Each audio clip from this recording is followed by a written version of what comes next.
alguno de los conceptos. O sea que, bueno, lo primero que queríamos era darles las buenas tardes a todos y a todas, darles las gracias por haberse sumado a esta primera iniciativa de compartir un taller organizado por la Comisión de Ética de Investigación en Seres Humanos de Facultad de Química. Estamos aquí para presentarnos un poco la coordinadora de la comisión, que es la doctora María Torre, y la mayoría de sus integrantes. Hay algunos de los compañeros que hoy no nos pudieron acompañar, pero está la magíster en química Silvina Rossi, la licenciada Shirley Méndez, la doctora Elsa Garófalo, la licenciada en nutrición Elisa Bandeira, los doctores Óscar Cluset y Álvaro Díaz. Álvaro no sé si lo admití.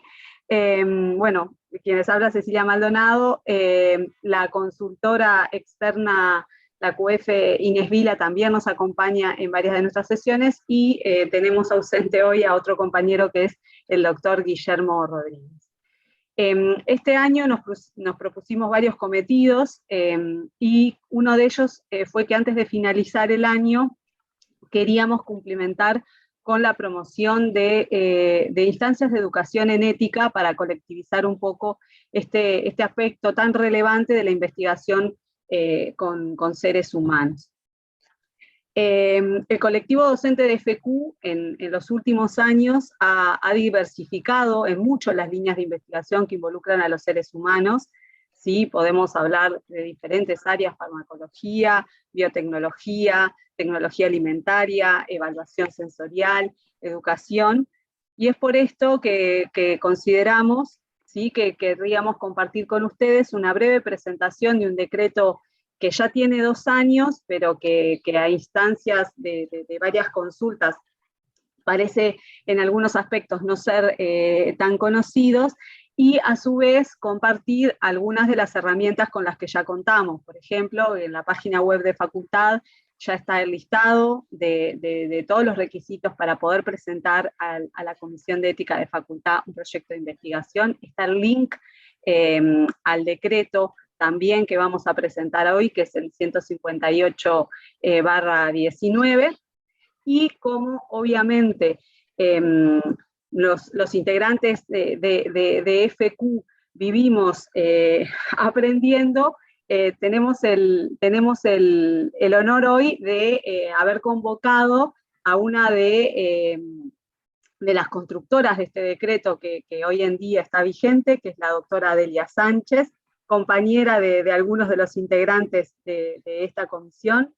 Y bueno, repitiendo las palabras de uno de los compañeros, dijo: ella es la madre de este decreto, o sea que vamos a tener de primera línea un poco los aspectos más relevantes. Un CV súper resumido de la doctora Sánchez. Ella es doctora en medicina, titulada en la Universidad de la República del Uruguay, magíster en salud pública y medicina comunitaria de la Universidad Hebrea de Jerusalén, magíster en bioética de la Universidad Libre Internacional de las Américas, especialista en salud internacional de la Organización Panamericana de la Salud, tiene un diploma en economía para no economistas de la Facultad de Ciencias Sociales de la UDELAR, ex profesora agregada y coordinadora de la Unidad Académica de Bioética de la Facultad de Medicina, miembro de la Comisión Nacional de Ética en Investigación, del Comité de Ética de la Investigación de Facultad de Medicina y del Comité de Bioética del Instituto Nacional de Donación y Trasplantes, ex miembro del Comité Internacional de Bioética de UNESCO, integrante de la Red Latinoamericana de Bioética y autora de numerosas publicaciones en las áreas de sistema de salud y bioética. Así que, como verán, tenemos una persona de la que seguramente vamos a aprender mucho. Así que, Delia, cuando gustes, te escuchamos. Bueno, muchas gracias por les voy a pedir a los demás que cierren los micrófonos hasta el momento de hacer preguntas, porque siempre se cuela el ruido. Yo tengo una perra y vieron que estoy en casa, así que también puede colarse algún ladrido, así que me disculpo de antemano si eso pasa, pero a esta altura todos estarán acostumbrados, así que supongo que no se van a horrorizar. Bueno, primero quería agradecer mucho que me hayan invitado y que sea justo la primera actividad que hacen. Para mí es un honor. Y les voy a contar un poco del decreto. Voy a usar para eso un PowerPoint que no lo hice especialmente para esto. Es un PowerPoint del curso de Ética de la Investigación de la Unidad Académica de Bioética. Me pareció que no correspondía cambiarle el formato porque es eso. Así que yo ahora voy a compartir pantalla, pero ese PowerPoint habla de todas las normas que tienen que ver con ética de la investigación en seres humanos, que vamos a ver que son muchas y que están intrincadas. Es como que hay un sistema de normativa de la investigación sobre seres humanos, ¿verdad? En Uruguay. Hoy nos vamos a concentrar más específicamente en uno, pero no actuamos solo con una norma. ¿Está? Así que yo voy a compartir pantalla y vamos a empezar.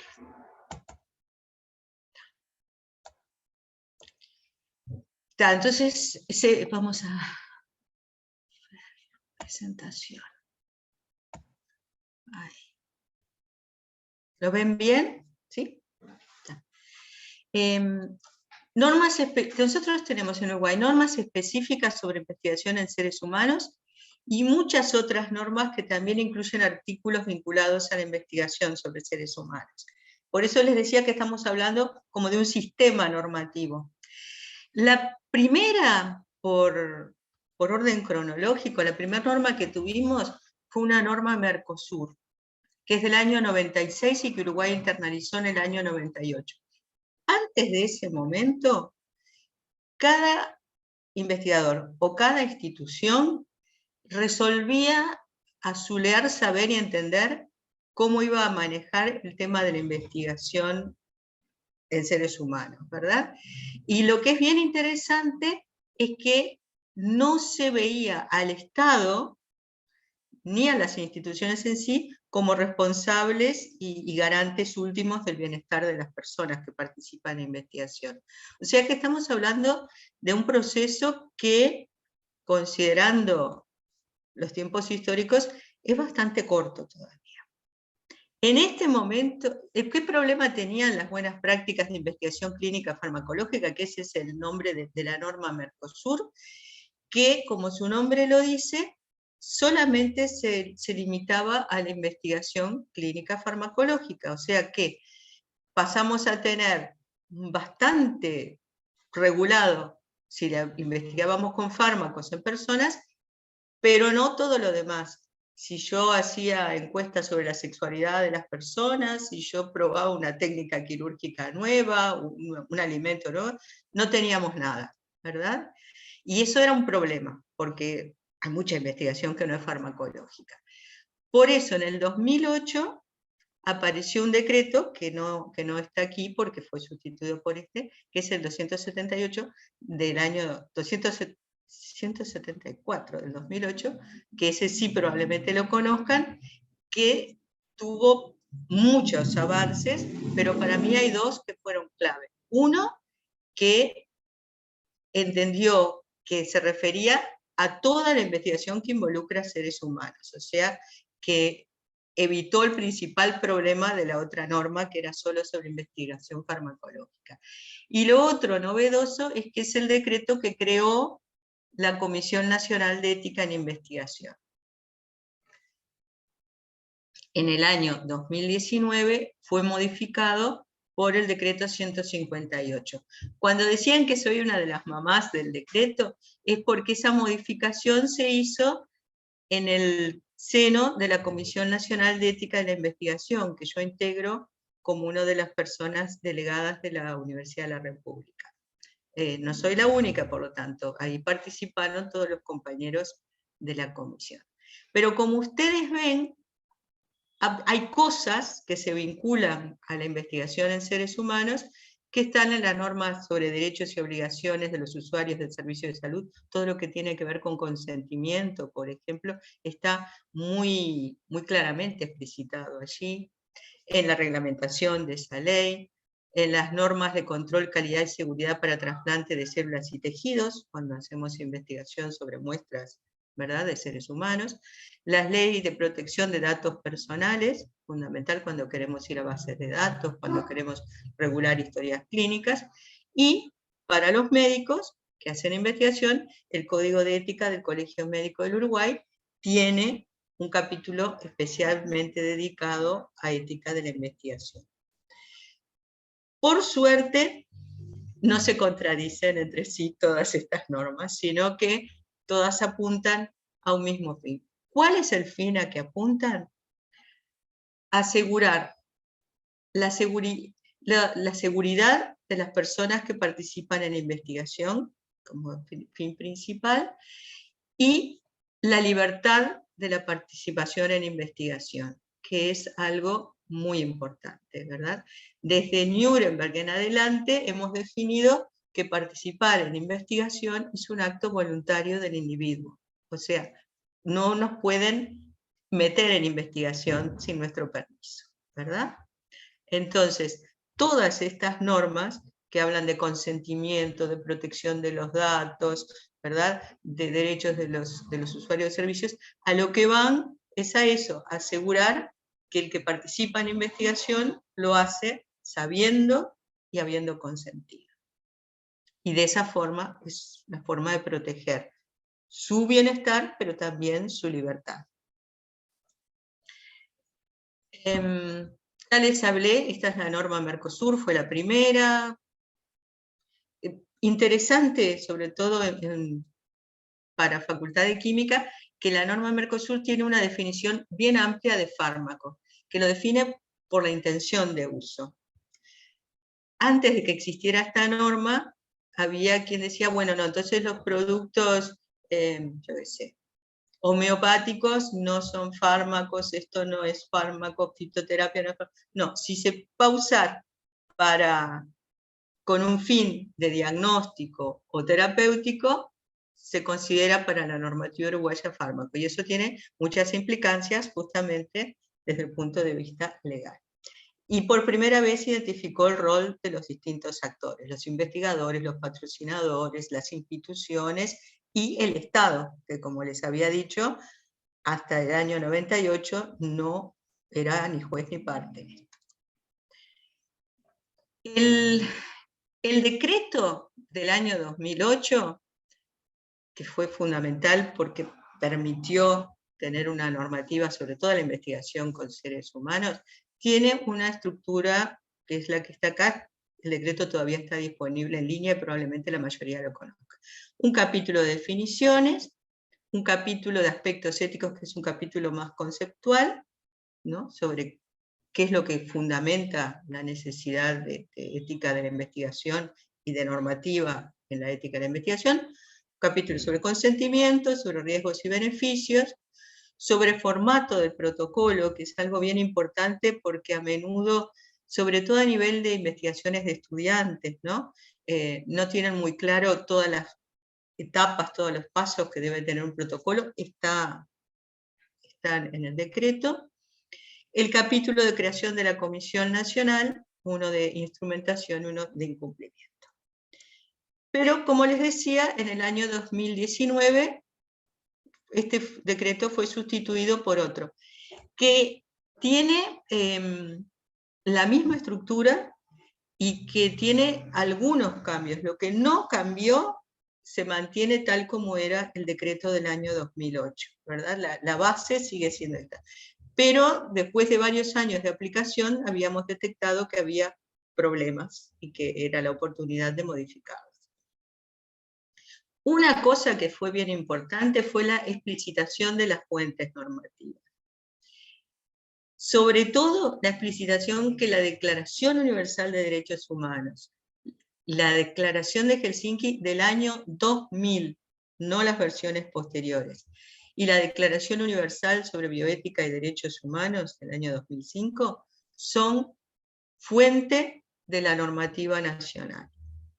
El tema de por qué la versión del año 2000, pienso que lo deben haber oído, pero es porque es la que, a nuestro entender y a entender, por ejemplo, de la mayoría de los bioticistas latinoamericanos, es la que brinda mayor protección a los sujetos de investigación. Las versiones siguientes han ido aflojando en la protección de los sujetos. Pero bueno, también se basa en la Constitución de la República, en la Ley Orgánica de Salud Pública, en los decretos, en el decreto anterior, y en las leyes que les dije, la de protección de datos personales, la ley de sistema de salud, etc. El alcance, esto es importante. En el decreto del año 2008 se decía que era aplicable a todas las instituciones de salud, y era, por lo tanto, si uno realizaba investigación en una institución que no era institución de salud, según el decreto no estaba cubierto. El artículo de este nuevo decreto, el artículo 2, habla de patrocinadores, investigadores, deberán velar para que toda modalidad de investigación que se realice en su seno, en la que participen seres humanos, respete la presente normativa. O sea, no importa quién es uno, no importa dónde estoy parado, no importa qué hago. Si hago investigación que involucra a seres humanos, este decreto me aplica. Y eso es un cambio bien importante, porque quita esos rincones grises que habían quedado. Tiene algunas definiciones, este nuevo decreto, que son bien relevantes. La definición de ensayo clínico, que incluye todos los nuevos productos, dispositivos, medicamentos y nuevas aplicaciones, ¿verdad? Los estudios multicéntricos, los define qué es un estudio multicéntrico, el que repite un mismo protocolo en distintas instituciones. La idea es clara, pero a veces había problemas. Y una definición clave, que es la de estudio multicéntrico que requiere dictamen único, que era una frase que aparecía en el decreto anterior, pero no estaba definido. Entonces nadie sabía cuáles eran los estudios multicéntricos que requieren dictamen único y qué quería decir lo del dictamen único. Entonces, el nuevo decreto dice, estudios multicéntricos que requieren dictamen único son los ensayos clínicos multicéntricos.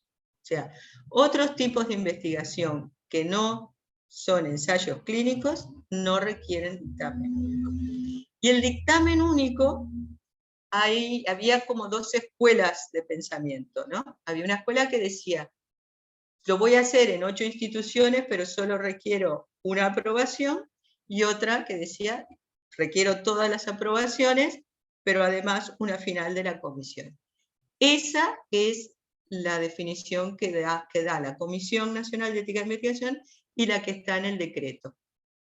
Un ensayo clínico multicéntrico que requiere dictamen único tiene que ser evaluado y tiene que ser aprobado, porque si no es aprobado no sigue adelante, por todos los comités de ética de investigación involucrados, las de las instituciones donde se genera la información, donde se custodian los datos, las que son responsables de la atención de salud de las personas, o sea, todos los comités de ética. Y con esas aprobaciones va análisis de la Comisión Nacional de Ética de la Investigación, que puede aprobarlo o rechazarlo, ¿verdad? O pedirle modificaciones. Si pide modificaciones, esas modificaciones otra vez tienen que ser analizadas por los distintos comités de ética participantes. Pero es bien importante esa definición. Algunos puntos muy sensibles de ética de la investigación que creo que fueron mejorados. El primero es respecto al uso del placebo en investigación cuando existe un tratamiento o un método de diagnóstico comprobado, ¿verdad? El decreto anterior tenía una incongruencia, tenía un artículo que decía que solamente cuando estuviera justificado el uso de placebo, que era el caso de que no existiera un tratamiento o un método de diagnóstico comprobado, y otro artículo que respondía a los textos de versiones posteriores de la Declaración de Helsinki, en que decía que aún habiendo tratamiento comprobado, podría aprobarse el uso de placebo, como dice esas versiones de Helsinki, ante necesidades metodológicas comprobadas. Esta versión eliminó esa segunda acepción y se mantiene firme a el máximo nivel de protección de las personas. Si existe un tratamiento o un método diagnóstico comprobado, no puedo darle placebo a las personas, ¿verdad? Entonces, queda muy claro. ¿Tengo dudas sobre si los métodos que existen son los apropiados? Estudio esos métodos, hago un diseño de estudio de esos procedimientos, de esos medicamentos, pero no privo a las personas de la posibilidad de acceder a algo que está comprobado que les hace bien. Y eso tiene fundamentos éticos claros, sobre todo en la ética principialista, la idea de primero no hacer daño, ¿verdad? Y uno también hace daño por omisión. Si puedo aliviar el dolor, mejorar la enfermedad o lo que sea, y no lo hago, por omisión le estoy haciendo un daño a las personas. Tiene además una lógica científica, que es la lógica de que el conocimiento humano se acumula y que no tiene sentido estudiar hoy como si estuviera hace 10, 15 o 30 años, suponiendo que no hay nada, cuando sabemos que hay algo.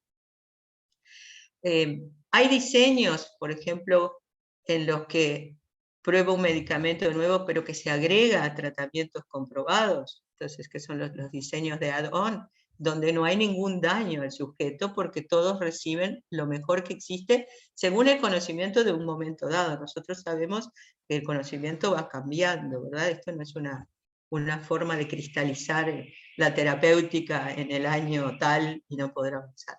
Pero la idea es esa, no puedo privar a un sujeto y no puedo pedirle que renuncie a un sujeto a recibir el mejor tratamiento comprobado cuando existe. Después hay una parte nueva que se agregó de investigaciones conducidas desde el exterior, que es especialmente relevante para los investigadores, pero sobre todo para los patrocinadores, ¿verdad? Cosas como en qué jurisdicción se dirimen los juicios que pudiera llegar a haber, que lo dice a texto expreso, que es en la uruguaya, los temas del seguro, los temas de la representación, fundamentales, porque si pasa algo uno no puede empezar a buscar por el mundo a ver quién era el responsable, tiene que haber un representante nacional. Bueno, es bien importante eso.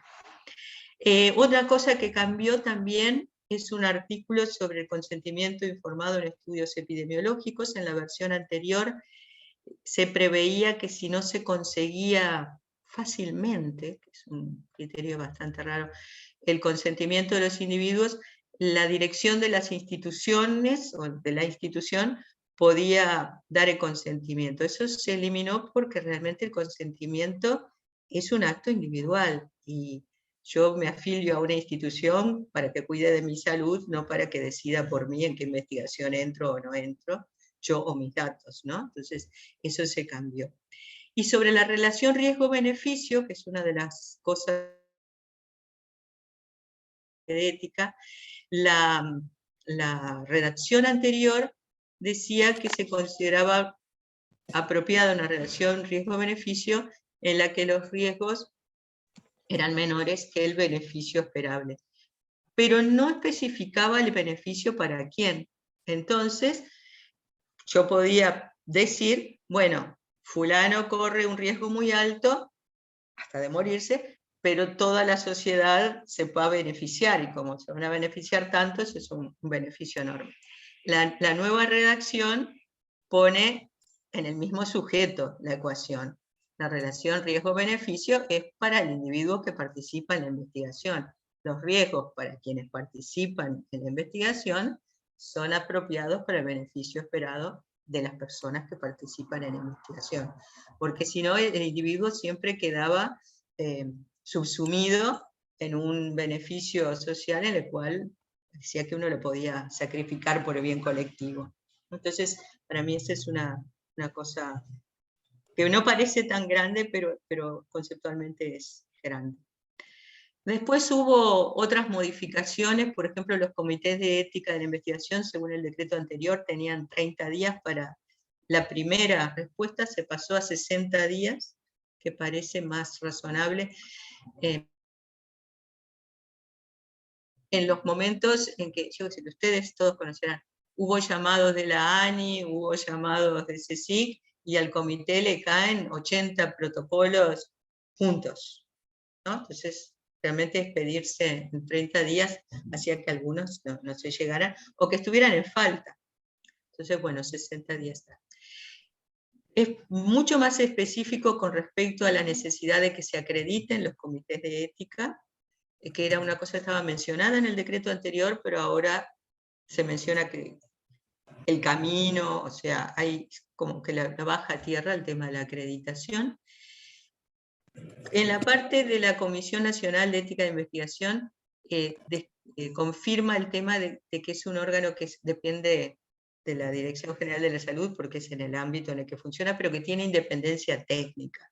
Y eso era muy importante que quedara por escrito, agregó además un miembro de la comunidad.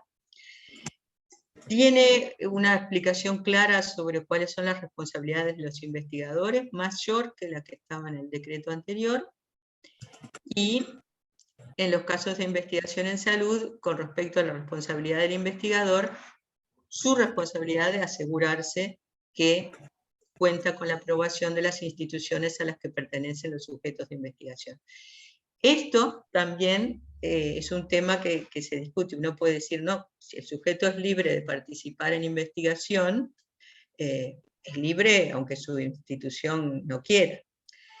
El tema es que en un país como el nuestro, con un sistema nacional integrado de salud, si yo, individuo, pertenezco a la institución X, ¿no?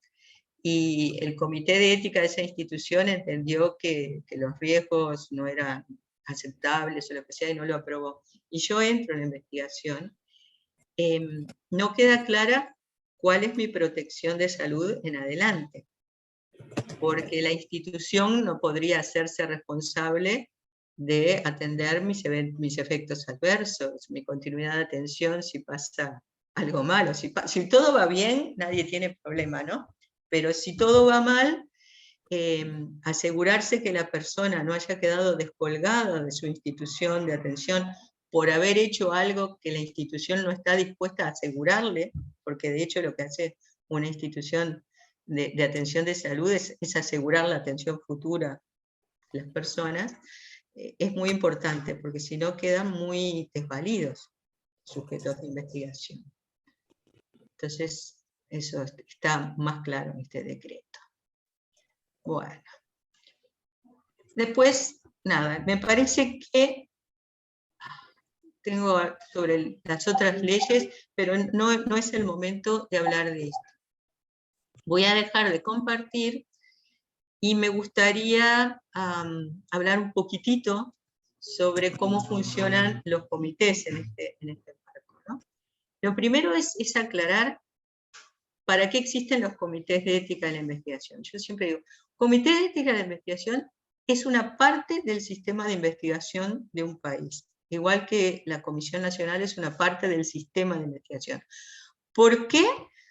Porque es imposible, en este momento de la historia, hacer investigación sin revisión ética y que esa investigación sea posible de divulgarse a nivel internacional, que sea incluida en el acervo del conocimiento mundial. O sea, tan importante como tener buenos centros de investigación es tener un sistema sólido de revisión ética o un sistema de formación de investigadores. O sea, son todos patas de un mismo sistema.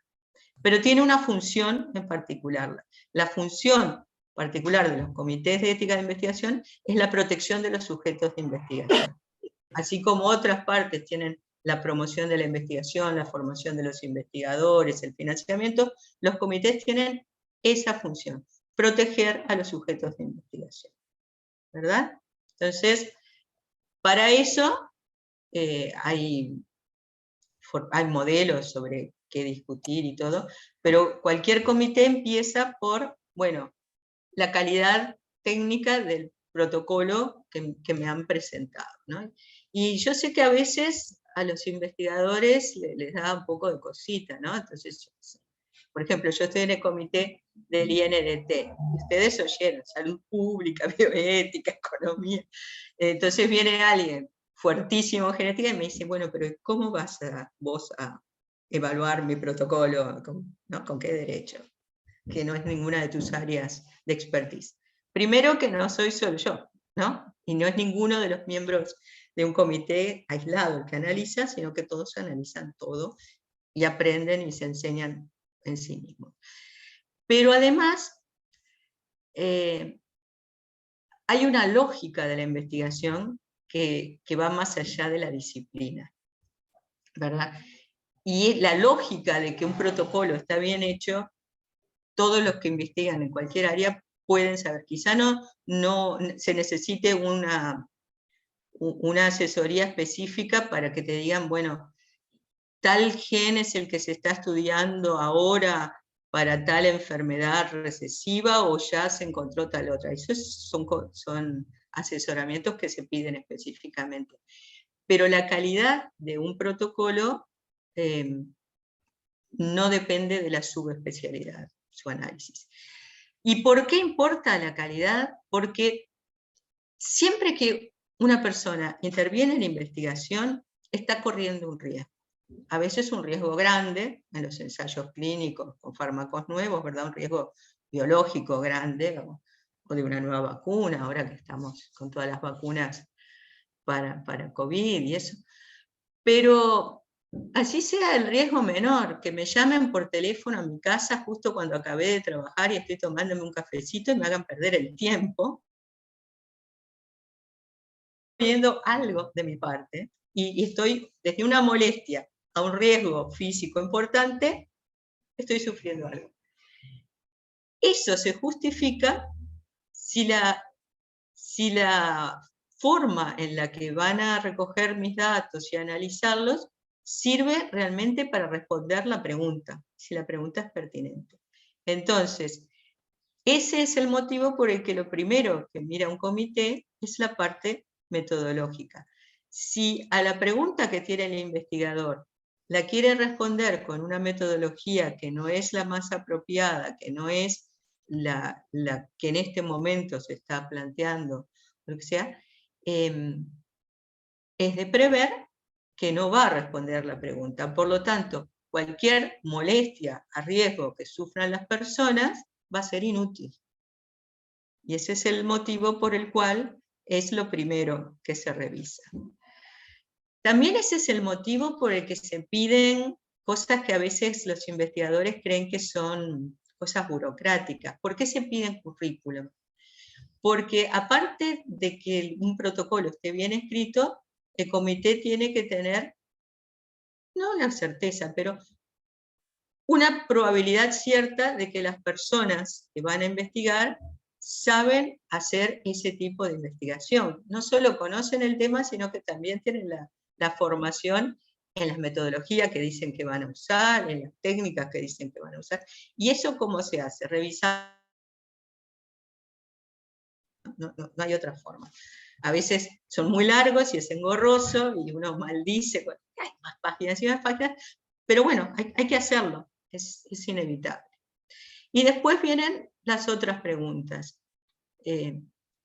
¿Cómo seleccionamos la población? Las personas, todos los que potencialmente podrían beneficiarse tienen la misma probabilidad de ser sujetos de investigación.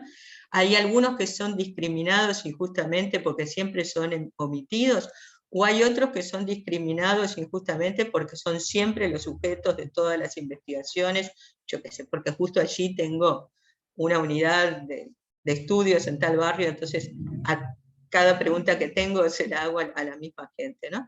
La pregunta sobre la justicia de la participación tiene las dos caras. No discriminar que siempre algunos queden afuera, como, yo qué sé. Ahora ustedes quizás hayan visto que en Inglaterra se está revisando la influencia del color de piel en las lecturas de los oxímetros. No sé si lo leyeron eso últimamente. Parece, claro, estaban revisando por qué había una mortalidad mayor intrahospitalaria de las personas de raza negra o de piel oscura, porque no eran solo de raza negra. Y entonces una de las hipótesis que se planteaba era que muchos de los dispositivos que se utilizaban están calibrados para personas de piel blanca. Y algunas cosas, como el oxímetro, no las leían bien, entonces no ajustaban bien el oxígeno. Entonces, esa es una de las cosas que pasan, ¿no? Algunos grupos siempre quedan por fuera de la investigación porque son de más difícil acceso, porque tienen suspicacias contra el sistema de salud o el sistema de investigación, entonces no participan aunque sean invitados. Yo sé, hay muchas causas distintas, pero lo cierto es que o porque siempre le caemos a los mismos, o porque siempre dejamos a los mismos afuera, introducimos sesgos que pueden llevar incluso a que algunas personas después se mueran. Así de importante. O a que un político tome una decisión pensando que está refiriéndose a la percepción de la mayoría de la población, y realmente es porque el investigador le preguntó a los amigos, ¿no? O sea, siempre se pueden cometer errores en la toma de decisiones basada en metodologías inapropiadas. Seleccionar mal la población también es una metodología inapropiada. Bueno, después el análisis riesgo-beneficio. Para eso hay que conocer bien toda la investigación previa sobre aquello que vamos a estudiar, ¿no? En el ámbito farmacológico ustedes conocen los manuales del investigador, todo lo que se sabe de la investigación preclínica, la fase 1, la fase 2, ¿verdad? Que hay que leerlo. Hace poco leí un artículo de una abogada, integrante de un comités de ética de investigación en Argentina, que decía que los miembros de la comunidad solamente leen la parte del consentimiento informado. Eso es un error. Todos leemos todo, porque si bien hay partes de cualquier protocolo que a todos los miembros se le van escapando qué quiere decir esto, cuál es la implicancia de eso, el detectar dónde puede haber un problema que afecta a los sujetos, lo pueden hacer todos. Yo siempre cuento en Facultad de Medicina y después en la Comisión Nacional de Ética de la Investigación, participó en la segunda hasta su muerte Alejandro Achugarri, ¿verdad? Abogado, político, ministro de Economía cuando las papas quemaban. Formación biológica, 0. En las dos instancias, era la primera persona que decía, acá, y él usaba la expresión, el cobayo. Acá al cobayo le puede pasar algo, ¿no? Entonces, clarísimo, ¿dónde puede haber un daño a las personas? Eso es lo primero que mira un comité y que todos los miembros del comité tienen que revisar, no solo el especialista en esa área. A ver, ¿qué otra cosa así genérica? Hay métodos de revisión, les decía, está el de Ezequiel Emanuel, hay un manual de la OMS para comités de ética de investigación que yo lo encuentro muy útil porque va paso a paso. Y a ver, ¿qué otro tema importante?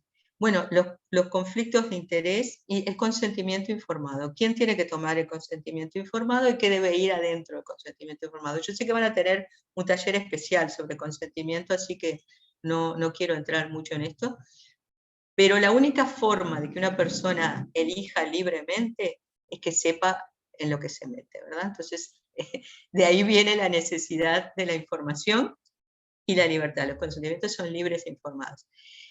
Con respecto a la libertad, hay que pensar en los temas de coacción. Y las estructuras jerárquicas son estructuras potencialmente de coacción. Entonces, cuando recabamos un consentimiento, asegurar la libertad es tan importante como que la información sea la apropiada. O sea, una vez, por ejemplo, en el Comité de Ética de Facultad de Medicina, se nos planteaba un proyecto de investigación muy bueno, muy bien planteado, pero en los cuales personas beneficiarias de planes sociales iban a ser invitadas a participar por los mismos trabajadores sociales que dictaminaban que estaban por debajo del nivel de ingresos que les permitía acceder a esos planes sociales. Yo estoy convencida que los trabajadores sociales y los investigadores nunca pensaron en dejar a nadie afuera de los planes sociales porque le dijeran que no. Pero si uno se imagina lo que es depender para comer de recibir un dinero extra que pasa por el permiso de otro, es evidente que el temor puede ser tan grande que nadie iba a sentirse libre a decir que no. Y eso va mucho más allá de la confianza que nosotros podemos tener en que los investigadores se iban a comportar de forma respetuosa y correcta. Si el sujeto siente que podría estar en riesgo la continuidad de un beneficio imprescindible, o de un beneficio, ya no estamos asegurando la libertad, ¿verdad? Eso es un ejemplo, porque a veces no nos damos cuenta que la forma en la que planteamos las cosas hace que no sea libre. Y la información tiene que ser comprensible, ¿verdad? El lenguaje, todo se puede decir sin usar lenguaje que nadie pueda entender, ¿verdad? Yo siempre recomiendo, bueno, haga un consentimiento y léalo a algún pariente suyo que no esté en el área, un primo profesor de literatura, bancario, lo que sea, a ver qué entendió, porque no quiere decir bajar tanto el nivel que nadie entienda, no, hablar como las personas que no están en el métier podrían entender. Y jerarquizar por severidad. Es muy frecuente que la gente jerarquice los riesgos por frecuencia. Pero ¿qué pasa?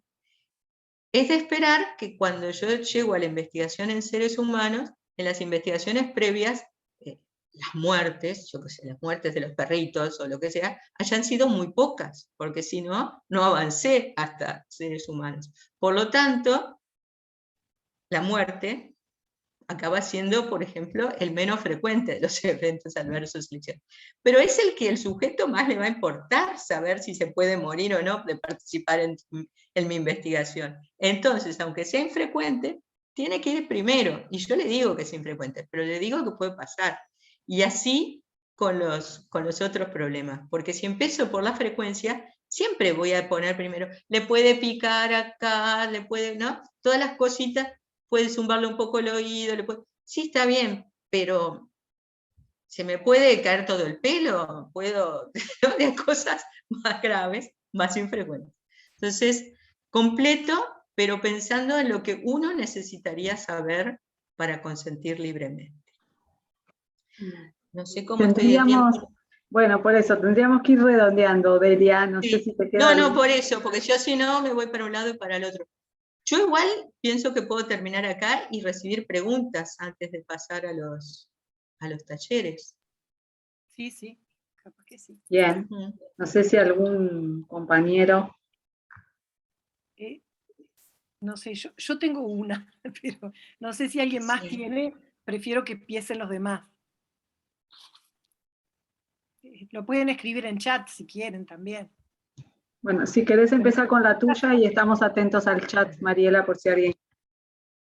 Yo estaba pensando en la parte de proyectos de investigación en educación, que muchas veces se hacen encuestas, ¿tá? Y me he encontrado con que hay proyectos que ponen que no les corresponde pasar por comité de ética, y sin embargo están haciendo encuestas con seres humanos, ¿tá?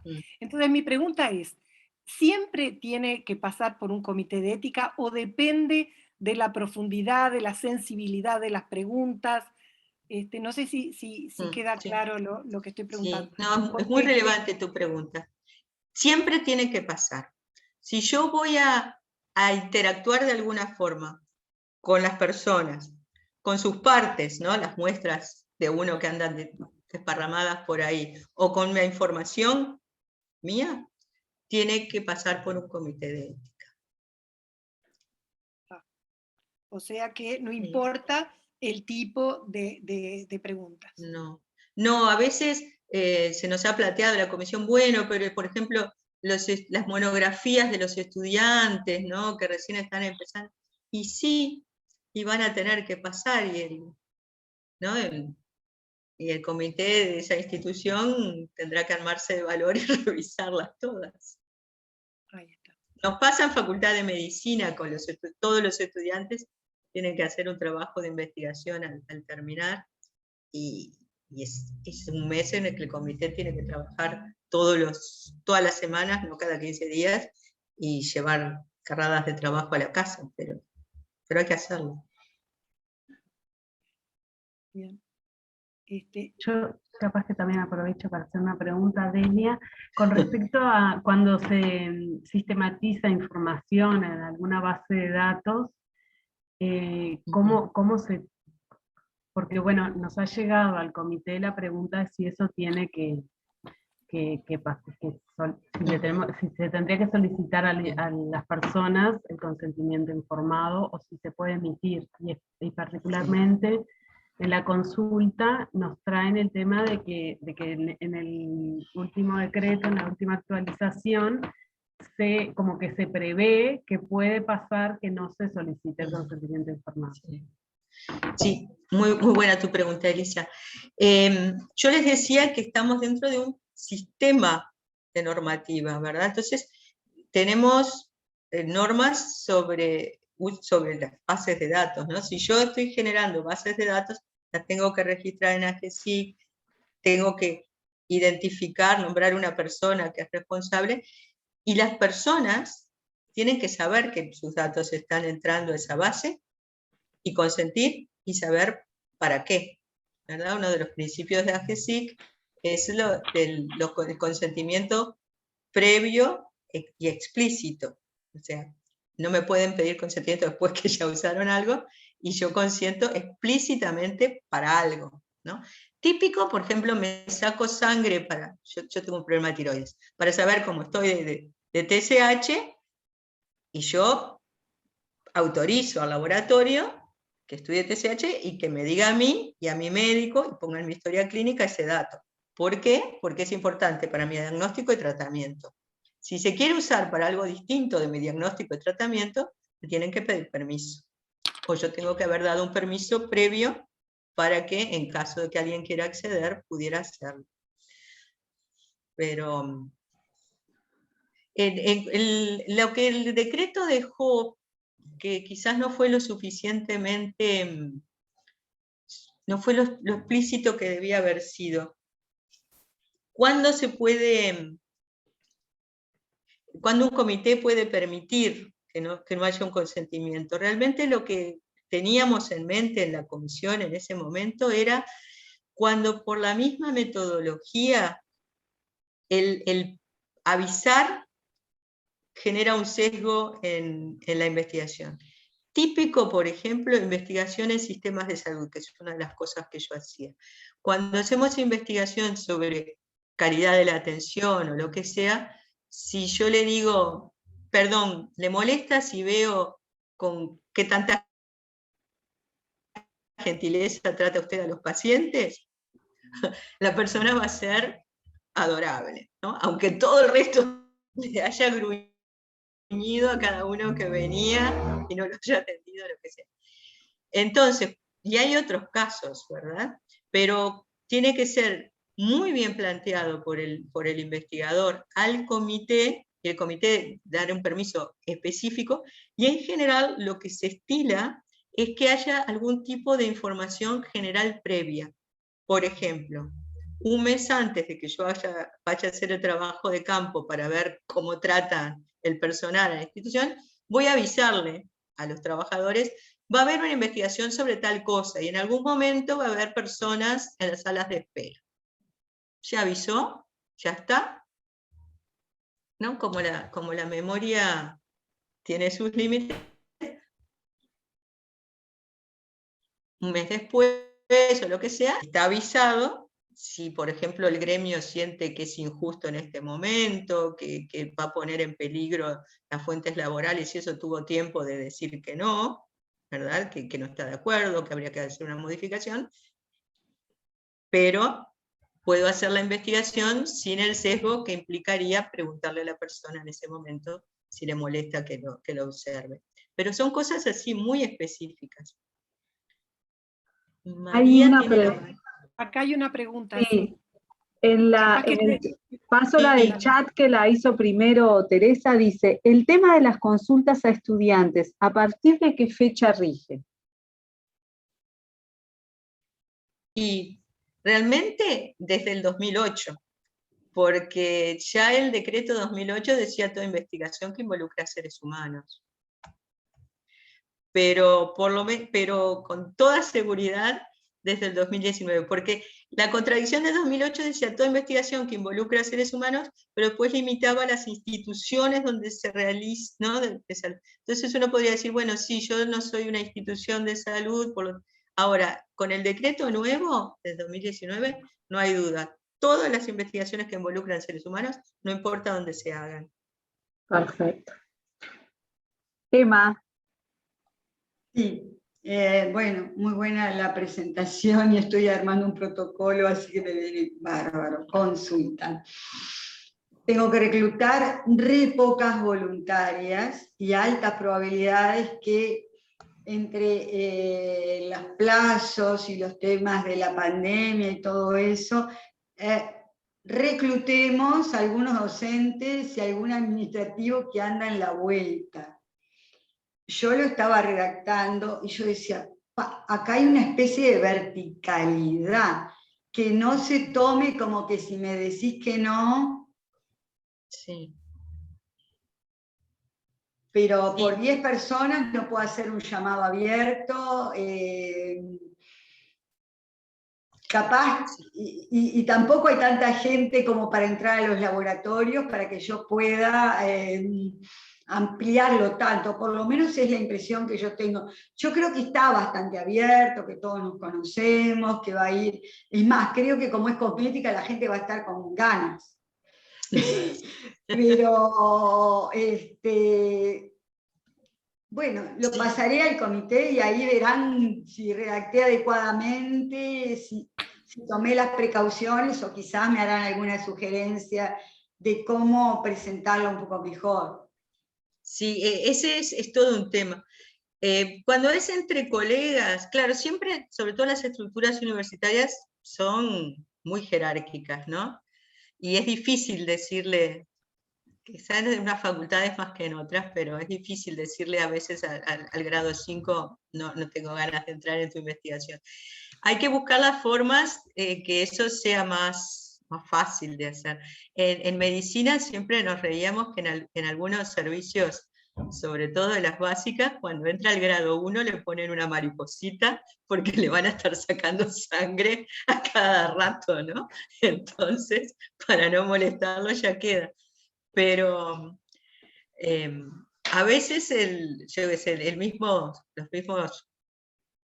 docentes tienen mucho interés en participar, pero sí, hay un tema de lo difícil que es decirle al jefe que no, y siempre es mejor buscar una población sobre la que uno, investigador, no ejerza mando, ¿no? O no pueda influir, yo qué sé, en su próximo concurso, ¿no?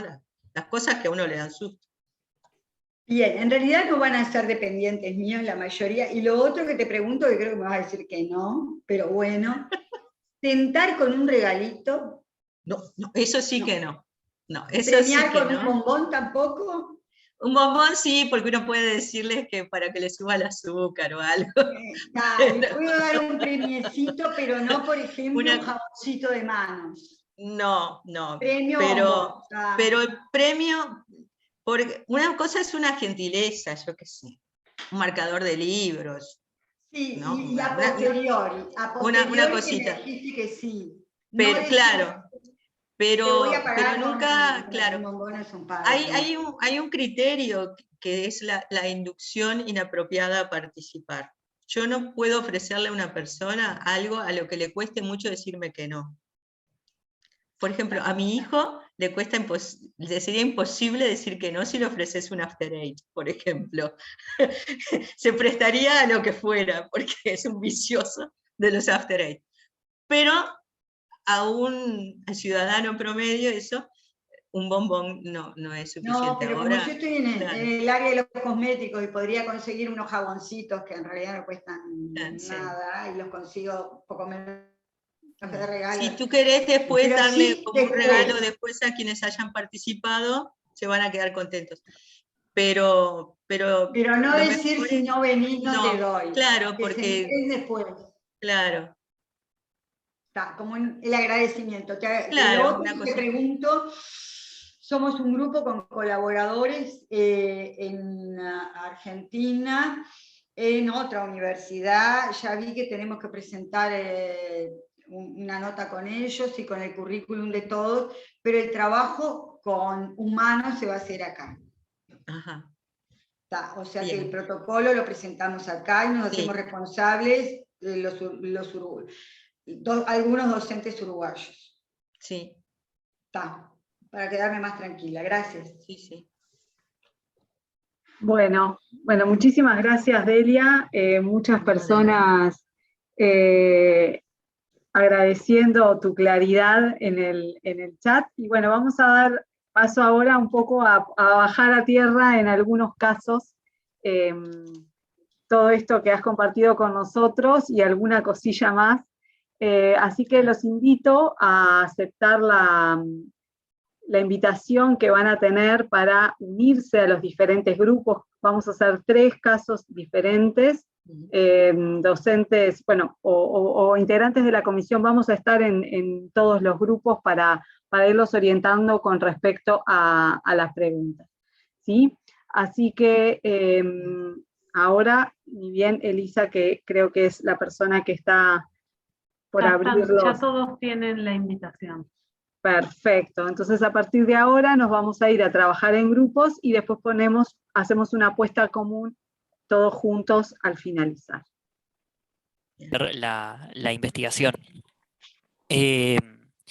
También una de las cosas que hablábamos y que nombraron dentro del caso 1 es que hay una queja muy fuerte de los ugandeses, pero no me acuerdo quién era el de la crítica. No me acuerdo si era una universidad o alguien más del gobierno, pero bueno, que se quejó de esta investigación por eso mismo, porque en caso de querer hacer la investigación debería haberse hecho desde el lado de Uganda y no desde el lado de Australia, y probándolo en poblaciones muy ajenas también a la actualidad del país objetivo.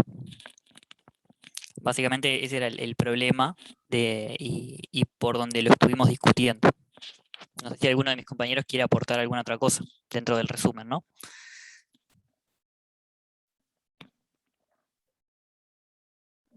Sí, hago un aporte que también se cuestionaba el hecho de querer imponerle a Uganda un monocultivo que podía influir en la agricultura del país, era ético, ¿no? Cuando el objetivo de esa investigación no surgía de un interés del propio país. No sé si alguien más quiere aportar algo.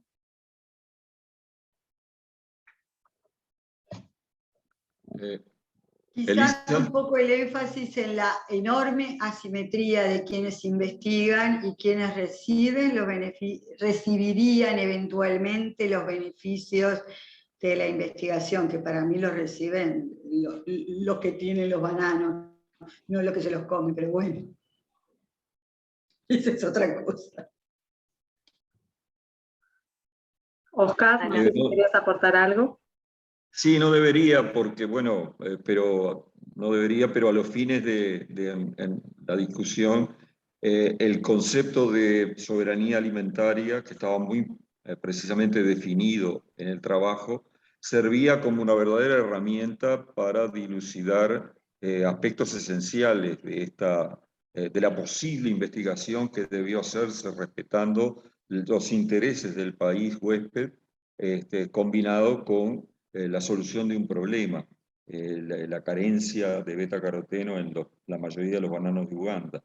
El concepto ese de soberanía alimentaria resultó clave y tiene toda una historia detrás que no la hicimos, en realidad podía haber sido útil, el desarrollo de ese concepto a todo lo que llevó y a independizar relativamente, desde el punto de vista cultural, tratar de independizar a los países dependientes de este tipo de investigación, ya que el estudio corresponde a un periodo muy primario, fue la primera vez que se evaluó en la repercusión en el ser humano de un alimento genéticamente modificado, pero en realidad coincido con las apreciaciones iniciales que hizo Marx. Bien. No, un solo comentario antes de pasar al segundo grupo. Comentar que a ninguno de los compañeros del grupo 1 le había llegado la viñeta, el caso, entonces, bueno, nada, nosotros compartimos de dónde se había extraído el texto, pero bueno, quedamos con el compromiso de enviárselos a todos para que tengan los casos si quieren repasar o ir a la fuente de donde nosotros... Ya se los pongo en el chat. Perfecto, bárbaro, gracias, Miquela. Bueno, ¿y el grupo 2? El grupo 2, nosotros. Nos tocó el caso de una compañía norteamericana desarrolla una vacuna recombinante para hepatitis B. Realizan la fase 1 y fase 2 en ese país y tienen la posibilidad de probar la fase 3 en... Te silenciaste, Diana. Perdón, ahora. La fase 3 va a ser llevada a cabo en un país asiático, donde, bueno, este es un gran problema, la infección por hepatitis B, y en ese país, para acceder a la vacuna, que está en el momento en uso, es paga, no es un servicio gratuito, y solo el 20% de la población tiene cobertura de salud. Entonces, las vacunas que están en el momento es una vacuna plasmática, de plasma, que tiene los problemas que, como se ha demostrado, que pueden llegar a transmitir virus como del HIV. Y hay algunas otras vacunas recombinantes en el mercado, que no están en el estudio. Nosotros vimos un problema ético, sí. La población que se seleccionaba para la fase 3 serían bebés con madres que en el momento del parto se demostró la infección. Y bueno, nosotros charlamos que sí tiene un problema ético, que me corrija Delia, de doble ética, porque el protocolo que ahora les comento no sería aprobado en el país donde se desarrolló, o sea, en Estados Unidos, pero no sé, Delia, si me ayudas en eso de la doble ética, pero... Doble estándar ético. Doble estándar ético. O sea, que no debería ser aplicado en un país como el asiático si no se sería aprobado en el país de origen de la vacuna, como en Estados Unidos. Porque se proponía, los grupos que se proponía en estudios era un grupo donde se le iba a aplicar la vacuna recombinante en estudio, un grupo donde se le iba a aplicar la vacuna de plasma y otro grupo con un placebo. Entonces, ahí veíamos el doble estándar ético, porque en Estados Unidos no se iba a permitir que a una población de niños que supuestamente van a estar infectados por transmisión vertical se les dé placebo, o sea, no se les iba a estar vacunando. Y a su vez, se les iba, por otra parte, al otro grupo control se le iba a dar la vacuna de plasma, que podría estar a su vez perjudicándolo, porque les podía estar transmitiendo otra enfermedad como el HIV. Entonces, vimos ese problema ahí, que no deberían estar usándose esos dos controles. Sí se podría, hablamos como que si se cambia ese protocolo, o sea, que la vacuna recombinante se compare con otras vacunas recombinantes que dice ahí que están en el mercado, bueno, podría como salvarse ese problema. Otro problema que vimos es que la población en sí, como no tiene acceso a la vacuna, porque es una población pobre, digamos, y solo el 20% tiene una cobertura que en el caso de estar infectados podrían acceder a la vacuna, la población ahí como que no va a estar en libertad de poder elegir, porque sí sería como una necesidad. sería la oportunidad de ser vacunados, entonces no serían tan libres de poder elegir, porque si no eligen participar en el estudio, no tendrían la vacuna. Sin embargo, en otros países donde esa vacuna esté, como en el caso de necesitarla, se la puedan dar, el paciente puede acceder a ella, bueno, ahí tendría la libertad de decidir si quiere participar en la vacuna en estudio o no. No sé si me falta algo. No, estuviste muy, muy completa. Bueno, buenísimo. Si no hay más aportes del grupo 2, pasamos al grupo 3, que va a ser exposición compartida. Porque bueno, lo bueno de este taller, les comento que tenemos a compañeros por fuera de Facultad de Química, antropólogos, psicólogos, y ellos siempre aportan una mirada, o en este caso la capacidad de expresarse de una forma que encontramos súper buena para redondear la última pregunta del caso. Alicia, ¿estás? Que tú ibas a empezar con la primera parte. Sí, perfecto. Tengo que hacer resumen del caso primero, ¿no? Bueno, sí, en este caso se trataba el protocolo, era de un médico que quería utilizar un producto tradicional de medicina asiática para la cura de la disentería, y lo que había como información era, por un lado, que era un producto que no se conocía la composición, ni había estudios clínicos que realmente avalaran de que el producto servía, por un lado, y por otro lado, lo que se utilizaba era norfloxacino, que sí se podía utilizar, pero estaba el problema de que básicamente había un 80% de la población que era rural y que no tenían acceso por tema de que estaban lejos de la ciudad a norfloxacino, y también por un tema de costos. Creo que, no sé si alguien más quiere resumir algo más de... Los nombres me los olvidé, si tengo que decir el nombre de la medicina tradicional fui. Pero no sé si Marcela quiere aportar algo más, o como resumen les parece bien, ya paso a las preguntas. Sí, adelante, Alicia. Perdón, bueno. Alicia, ¿y qué era cómo planteaban investigarlo? Sí. Perdón, no lo aclaré. Sí, querían hacer un estudio donde iban a dar el producto, a doble ciego, donde iban a dar el producto, y en otro caso se iba a usar el norfloxacino.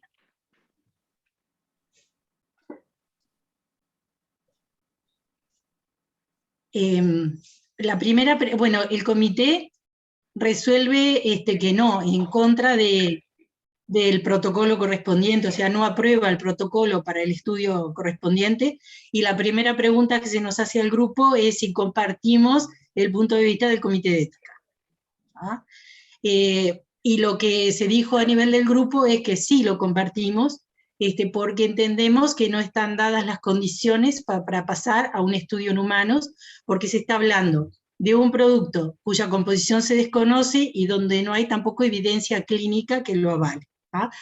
Comentamos que, aprovechando los comentarios que tú hiciste en tu excelente exposición, Delia, lo básico era que no se estaba contestando la pregunta. O sea, ¿iba a servir o no iba a servir el producto? En la manera como estaba planteado el protocolo, no había garantías de que se pudiera contestar la pregunta de forma correcta.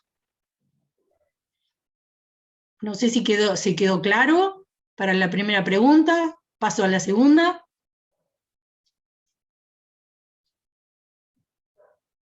Sí, Alicia. Perfecto. La segunda era un caso en que estaba el investigador y el comité de ética en posiciones opuestas, en el sentido que el comité de ética estaba totalmente en desacuerdo con la propuesta del investigador. Y lo que se nos planteaba es qué alternativas había para el investigador frente a una situación de este tipo. Lo que comentamos y lo que se llegó a la conclusión era de que está el Comité de Ética, no me acuerdo bien el nombre, Comité Nacional de Ética, o sea que frente a ese comité se puede una instancia superior de discusión, que sería el Comité Nacional de Ética. Bueno, y la tercera pregunta es que frente a esta negativa del Comité de Ética de aprobar el protocolo, el doctor, que era el que quería ser el que había presentado el protocolo, dijo como que había una, a ver cómo decirlo, que había un prejuicio porque era un concepto occidental que se estaba manejando para evaluar esta medicina asiática, y como que había un sesgo, digamos, en la manera como se había juzgado. Y acá hago un comentario cortito y le voy a pasar la palabra a Marcela, que fue la que completó un poco lo que comentamos en el grupo.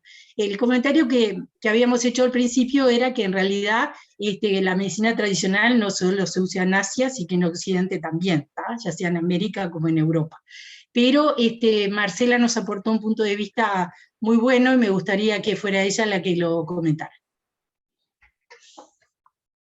Bueno, nosotros habíamos visto que ante ese argumento del investigador, en que de alguna manera el comité era acusado de su sesgo occidental, nosotros vemos que, claro, como toda construcción de conocimiento, evidentemente va a tener un sesgo. Todo conocimiento se construye en base a restricciones y en base a elementos que se aceptan y otros que se descartan. Por lo tanto, siempre, el tema del sesgo va a estar presente, pero aún así, el propio sistema construye un cuerpo de conocimientos y por lo tanto, para incorporar admitir nuevas investigaciones o nuevos conocimientos, debe aplicar sus propios protocolos, porque se construyó a partir de esos protocolos.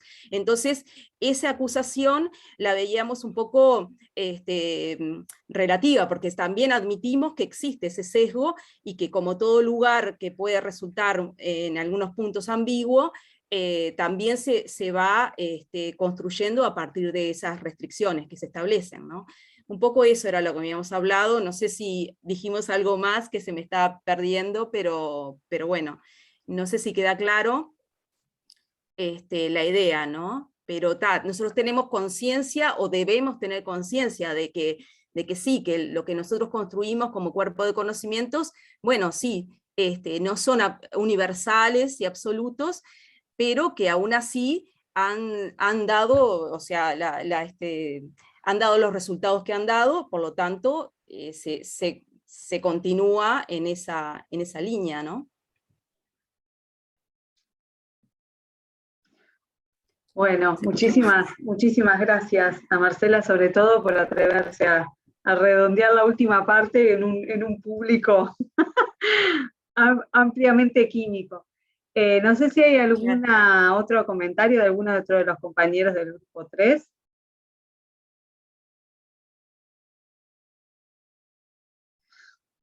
Bueno, la idea ¿sí?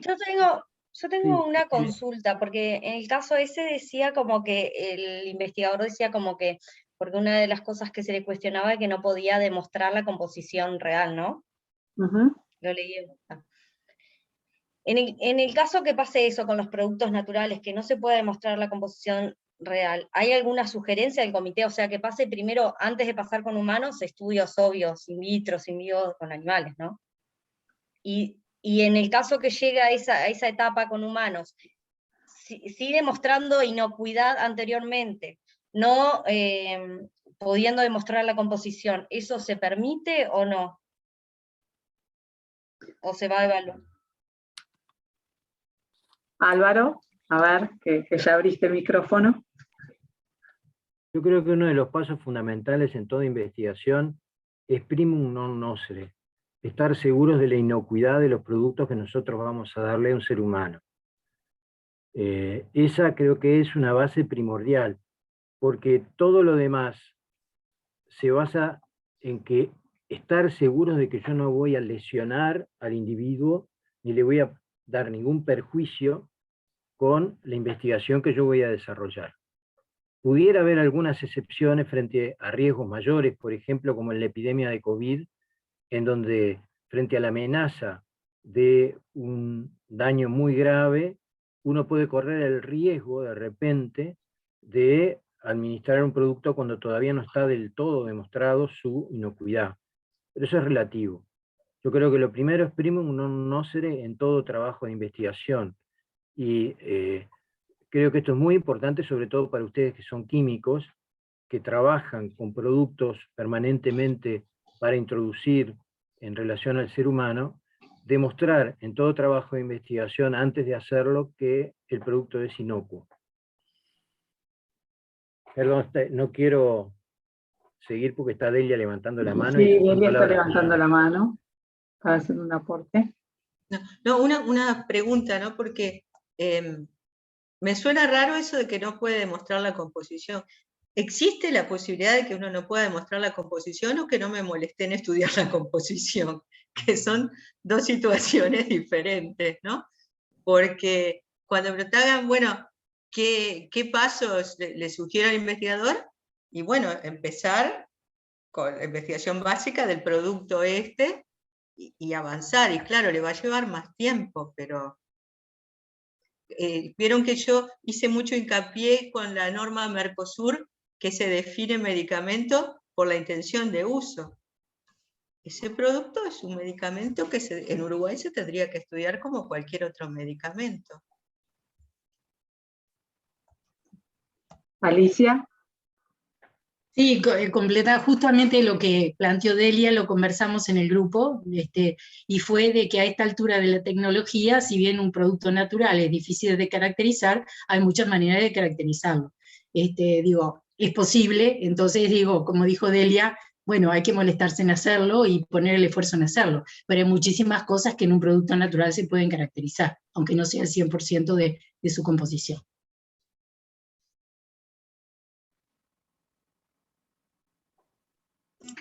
Bien. Bueno. Quisiera añadir otra cosa en relación a las medicinas populares. Claro, uno tiene el sesgo de la medicina clínica y la medicina científica, pero de hecho hay muchísimas medicinas populares que se utilizan que son tóxicas y son riesgosas. Uno piensa los bahos con eucalipto, por ejemplo, que eran irritantes para los bronquios y se daban era lo que había que hacer.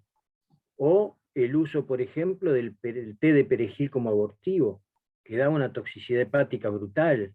Es decir, no todo elemento que se maneje desde el punto de vista tradicional y popular significa que sea inocuo. Y en esto a nosotros nos va lo fundamental, no causar daño, ¿no? Bueno. Fueron como muchos conceptos, creo que todos vertidos además desde visiones diferentes, ya sea la medicina tradicional o, por ejemplo, la aplicación de vacunas o, ¿no?, lo que tiene que ver investigaciones con alimentos desarrolladas en un país y llevadas a cabo en otro, que también son aspectos, y como verán, para las comisiones de ética o el comité de ética es extremadamente difícil. Cada vez que nos enfrentamos a un nuevo protocolo, son muchos los puntos de vista que tenemos que tener en cuenta para dar por fin después, ¿no?, un veredicto de aprobado o no aprobado. Y queríamos simplemente, bueno, acercarles eso, ¿no? La complejidad de un tema que, bueno, para muchos resulta también muy apasionante, y que la idea era acercarles al colectivo de la facultad, bueno, cómo trabajamos, cuáles son los preceptos que nos guían, el decreto que tenemos vigente y al cual obviamente nos tenemos que ceñir, ¿sí? Y decirles que, bueno, que fue esta una primera instancia, que fue una aproximación muy general, que tenemos planificado ya un siguiente taller para el 2022 en un principio, para poder, bueno, comenzar a seguir indagando un poquito más en profundidad con algunos otros temas, como son la declaración de conflictos de intereses, los consentimientos informados, los diseños, ¿no?, de los protocolos de investigación, que por ejemplo en este caso quedaron muy evidentes que podrían llegar a ser cuestionados desde el punto de vista ético. Así que, bueno, les agradecemos a todos por el tiempo, se nos fueron algunos minutos de más, pero creo que fue una actividad extremadamente enriquecedora para todos. Bueno, para aquellos que lo quieran, vamos a estar con posterioridad entregando certificado de participación en esta instancia. Muchísimas gracias, Delia, por el tiempo. Un placer. Gracias a ustedes por haberme invitado. A mí siempre me interesa compartir con los otros, así que les agradezco. Bueno, ya te comprometemos para la próxima. Chao. Que pasen bien. Bueno, No, un muy beso. claro.